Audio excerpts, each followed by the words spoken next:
Over the past few months, the COVID-19 pandemic has caused an unprecedented global economic and social crisis. The pandemic has significantly affected all aspects of life, including the power sector. Many thanks for joining us again on TV and Business Daily. I am Chiwendu Osisiago, and today on the program we shall be discussing on COVID-19 and its impact on the power sector in Nigeria. But before we go further with that, let's look at what is happening in the business world. Stay with us.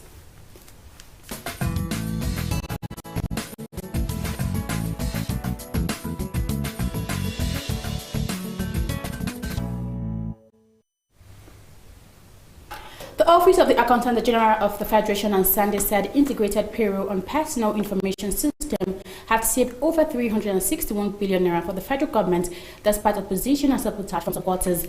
However, created in 2007, the IPPIL Secretariat is a department under the OAGF responsible for payments of salaries and wages directly to government employees, bank accounts with appropriate deductions, and remittances of third-party payments such as taxes and health insurance.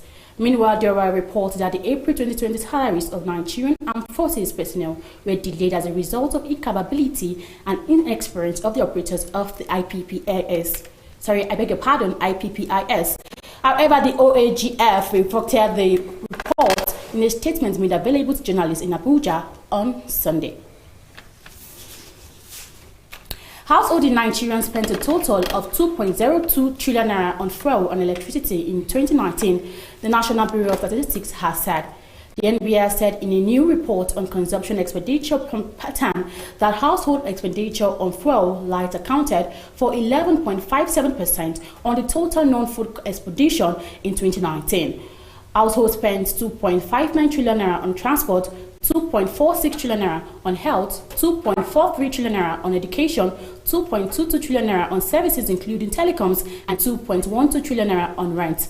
Clothing, household goods, entertainment, and water gobs 1.82 trillion naira, 1.14 trillion naira, 428.22 billion naira, and 192.60 billion naira respectively, the report showed. According to the NBS, food consumed outside the home, followed by transportation costs and starchy roots, tubers, and plantains, were responsible for the largest proportion of household expenditure, representing a combined 24.16% of total household expenditure in 2019. The Governor of Central Bank of Nigeria and Godwin Emefiele has assured investors of the security of the investment in the country despite dwindling revenue from the sale of global crude oil globally. A statement by the CBN on Sunday quoted Emefiele as saying in Abuja that investors invested in repatriating their funds from the country were guaranteed the safety of their money, notwithstanding the drop in revenue from crude oil. He noted that the CBN had put in place measures to ensure an orderly transfer of funds for those that might be interested in doing so. According to the CBN governor, the foreign exchange available will be devoted to strategic importation or service obligations that are priority. And that's the business update on television. I'm Chiwendu Osisiago. Now we shall be going on a quick break. The program continues shortly. My name is Chiwendu Osisiago, presenter Television Nigerian Business Daily. In a globalizing world, ours is to keep you engaged, informed, and educated on contemporary happenings in the business world. We therefore command a special audience of business-minded viewers who are eager to know more about business and in your business. Why don't you take advantage of our special affordable offer to let the world know about your concepts, goods, and of course, your services? You can call us on 080-3071-6959 or 070-3234-9054. You can also visit us at Television Nigeria in Guzapi, Abuja, and follow us on all our social media handles on Facebook, YouTube, and of course on Twitter at Television Nigerian. Your business is our concern.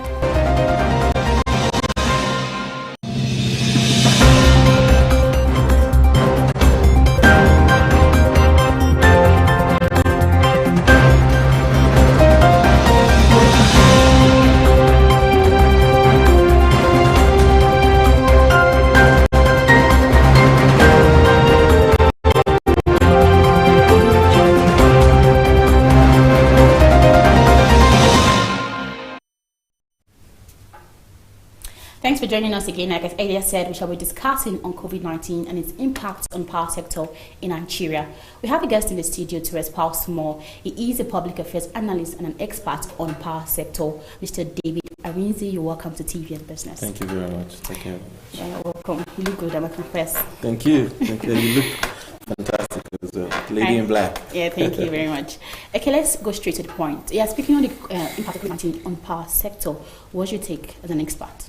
The COVID-19 has presented the power sector with an opportunity, and also to let us know how developed we are in the sector, because now we see that there's a need to power health centers, there's a need to power isolation centers and various centers that are at the front line of fighting this pandemic, and we see that power still remains a very, very significant issue.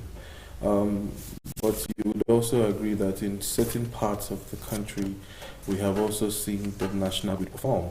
We are not where we want to be yet as a grid. I mean, we're still barely doing 4,000 megawatts of power, but you'd see that most people have said, oh, we'll have constant electricity, and the grid has gone ahead and to ensure that it has made it quite a conducive environment staying at home, because most people have discovered that they can even be more productive at home because of once there's electricity and there's access to the internet, which are the fundamentals for remote working. I mean, you can agree that there's been a lot of virtual meetings now and then, since we can't really have physical meetings. And most of this have gone well. So, but we'd say that in the power sector, it has presented an opportunity, and it also opened us up to the level of development that we are, and that there's a need to really do more in the power sector. But a lot of people have complained about the high rate of blackout in the country, especially during this period of COVID-19. People are unable to do their business at home. People are unable to do so many transactions at home. You cannot take away the term load shedding when it comes to distribution of electricity from the national grid. You see that during the day, most times, commercial centers are being prioritized, and during the night, residential centers. Because don't forget, this is a market, it's an electricity market, and it must be paid for across the value chain.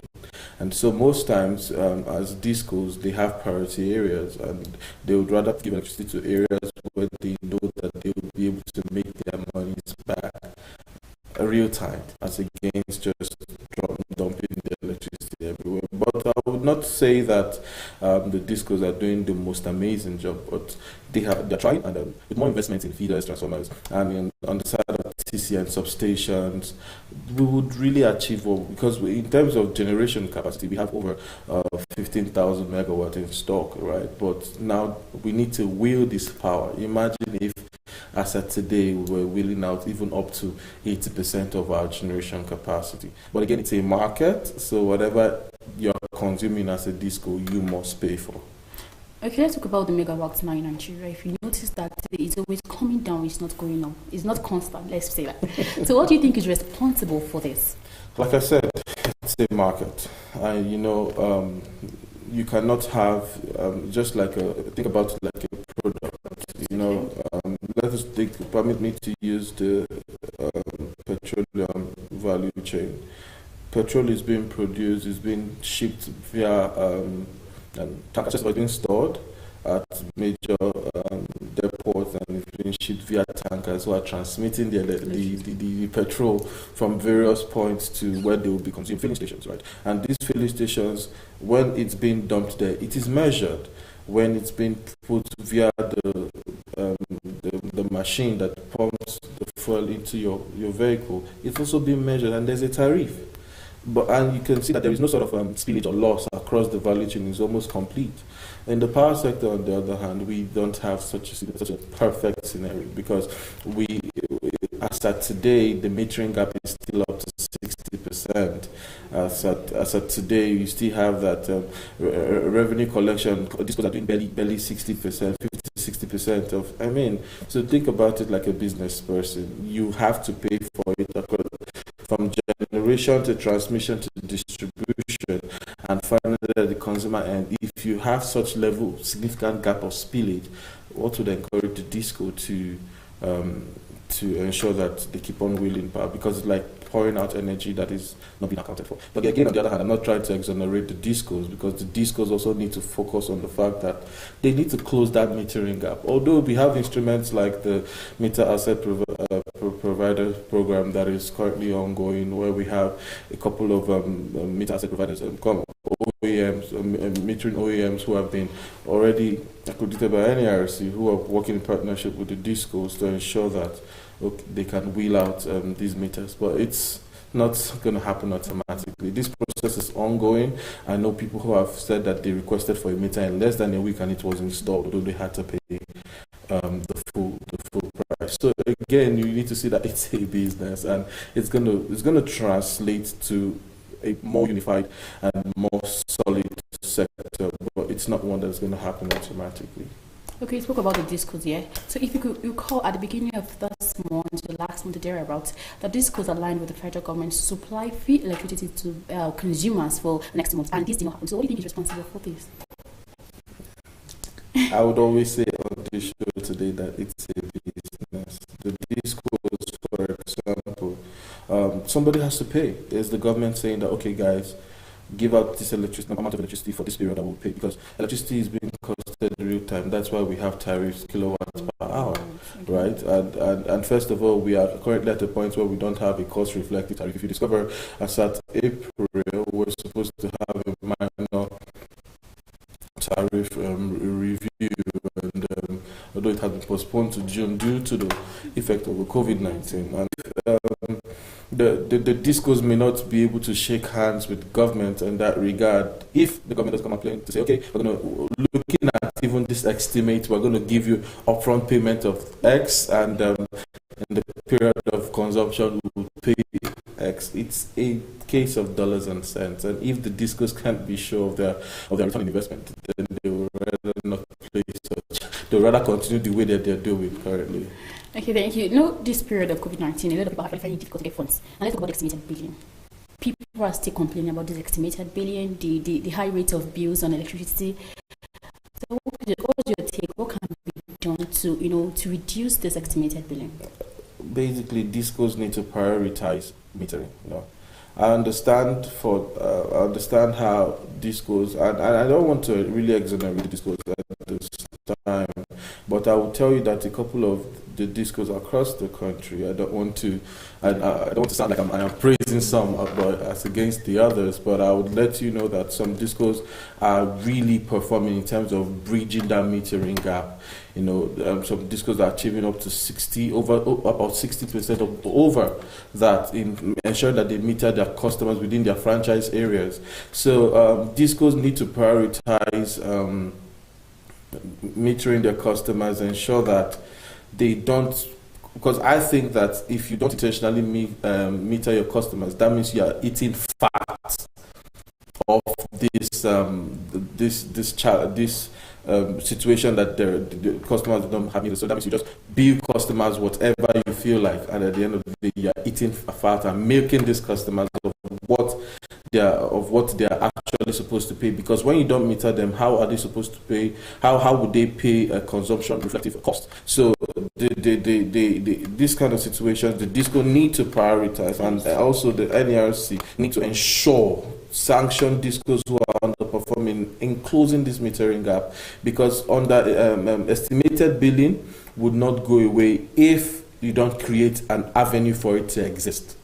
And creating an avenue means ensuring that you don't close the metering gap. And once that gap is closed, I'm very certain that we would have a better response for a fairer approach to this, to billing customers, especially those who are customers who are at the end of the value chain. Okay, a lot of people are still complaining about not having electricity in their businesses, and they cannot survive this period. So how do you think they can actually survive, especially those businessmen and women who are trying to survive this period of COVID-19?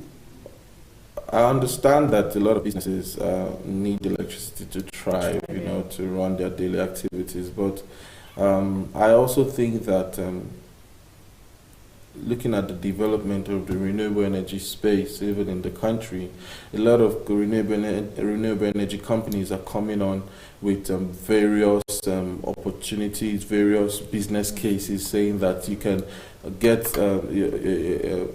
pay a particular amount as an installment and spread the payment over a period of time. And these renewable energy, especially solar, looking at the position we are in the equator, we have very good solar radiation here in Nigeria and any part in Nigeria. And of course, you can power your businesses doing solar. There are communities, even in Nigeria today, rural communities, even in Nigeria today, that don't have power outage because of their using solar mini grids and all those sort of solutions. So as a business person, you don't want to be losing monies because you don't have electricity, and because of the disco at the time is not providing you with electricity.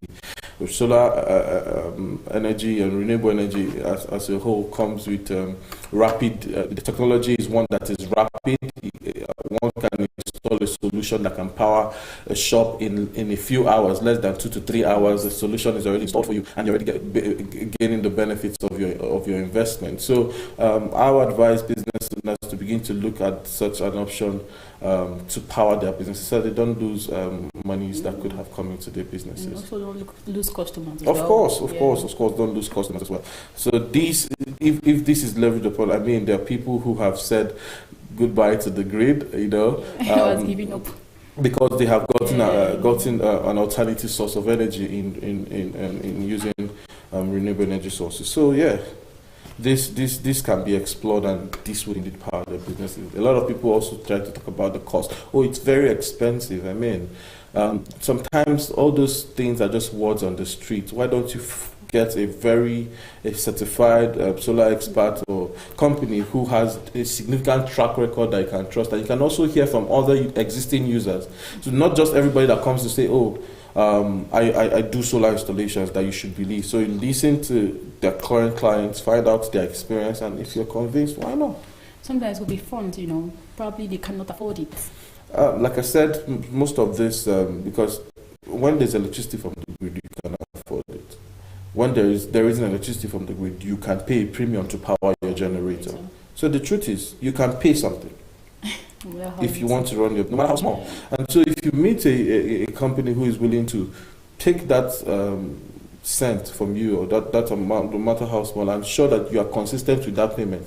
So if you spend, take for instance, 1 naira on your generator every hour, and you're willing to give me 12 naira because you run your generator for like 12 hours in a day. Take for instance, that means as far as you're going to be willing to give me this 1 naira every hour, I can create a flexible payment plan for you over the period of time. And trust me, there are a couple of renewable energy companies out there who have such vehicles in place who can be approached today.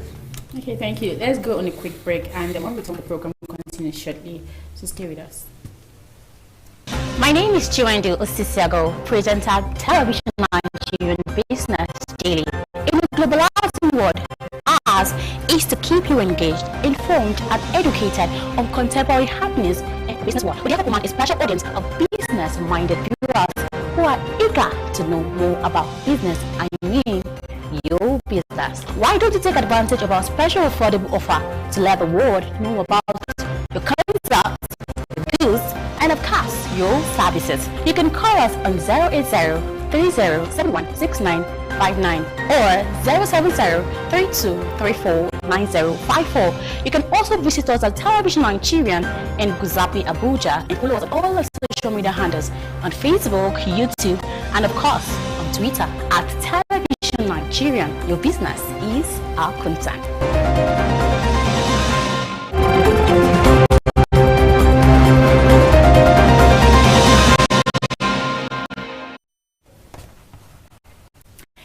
Thanks for staying with us, and in case you're just joining us, it's still TV and business. Like I said earlier, we have been discussing on COVID-19 and its impact on power sector in Nigeria. And my guest is here. He is a public affairs analyst and an expert on power sector, Mr. David Aminte. Okay, my next question is that what do you think government can do to reduce this level of blackout in the country? Right. Okay. The government's currently doing a couple of things, right? And the government can do more. One of them is, we have seen that the government, through its agency, Rural Education Agency, it has during the period of the COVID-19, we have seen the rapid deployment of green energy solutions that are powering health centers. I mean, there's such a center in I think the Gokolada Specialist Hospital that was deployed. A solution was deployed in 8 days, right, for that facility, and it's completely off the grid. So what's the government trying to tell us? They're trying to let us know, guys, we are aware that we are aware of the possibilities that can come up from this sector by frontlining the sector. So in as much as we want to get our grid to work while we are waiting, because I mean, think about it, if you want to build a typical hydro station today, hydropower station, you're not going to spend less than 3 years. In fact, sometimes 3 to 5 years is the duration for construction. So think about it. It's about the same period for gas, or slightly lesser. And you look at the various forms of energy that currently feed our grid. So these things take time. But I mean, 8 days to deploy a solution that's powering a few hospitals. We have minimum of such cases, right, in Ikbobi, National Orthopedic Center, Ikbobi. We have also a renewable energy company who deployed the solution also there in less than 3 days, in about 4 days, deployed the solution for the isolation ward. So we have seen companies across the country, renewable energy companies, who are, of course, with the help of international donor agencies, and the help of developmental agencies, and the help of also shaking hands with the government, you can see that these solutions are doable, can be deployed over a short period of time. So the government now can create more enabling environment. This equipment, we don't manufacture them yet in the country. They come in at a cost, they are being cleared at a cost. Can the government give some level of tax holidays for this kind of products that come into the market, right? Can they heed the plea of the Renewable Energy Association of Nigeria to see how we can really reduce the importation cost of this, of clearing this cost, the cost of freight of some of these items? Because to tell you the truth, they also impact on the reason why we hear, this equipment are expensive, or this solution is expensive, because don't forget, it's also somebody's business. And so he has to factor in all this cost, the shipping costs and the rest of them, before he can finally create a margin of profit, because he has to pay staff, pay salaries. And at the end of the day, so you see that the government needs to act in that stead. We have a fantastic renewable energy framework, but we need to really implement it. We need to help. The government needs to shake hands, with the private sector properly and more intentionally to see how we can frontline some of these solutions. We have landmark projects. We have an example in the Bayero University that has about 7.1 megawatt solution. That is solar and also hybrid solar. There's a solar hybrid solution. We have 2.8 megawatts in Ebonyi State University, and we have so many of these landmark installations and projects which are championed by the Rural Education Agency. So the government is aware of the possibilities. I mean, we have these solutions that are powering universities, and in a university you can imagine the thousands of people who are, of course, impacted by these solutions, and even neighboring communities. So it lets you know that when the solutions are being deployed, for example, look at the number of manpower that is needed to do the construction, the skilled labor, the unskilled labor. So it's really huge. So the government can really shake hands with, of course, further empower the Rural Education Agency and the private sector as a whole. Those are trying to champion the renewable energy development in the country today. If the government can ensure that these things are done, because it's a business. Don't forget, regardless of the social return on investment, it is a business. Nigerians don't see it like that. It is a business. It is somebody else's business. If you're getting electricity, you pay for your mobile telephone calls, you pay for your data to browse the internet. It's somebody's business. Somebody's providing that service.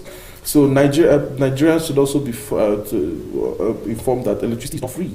It is not a corporate social responsibility of anybody. It is a commodity, it's a service that must be paid for, across the value chain. Because if the gencos are paying for what they generate, if the transmission companies are paying, companies paying for what it's transmitting, the distribution companies are paying for what the transmission companies are transmitting, of course, it must be paid for.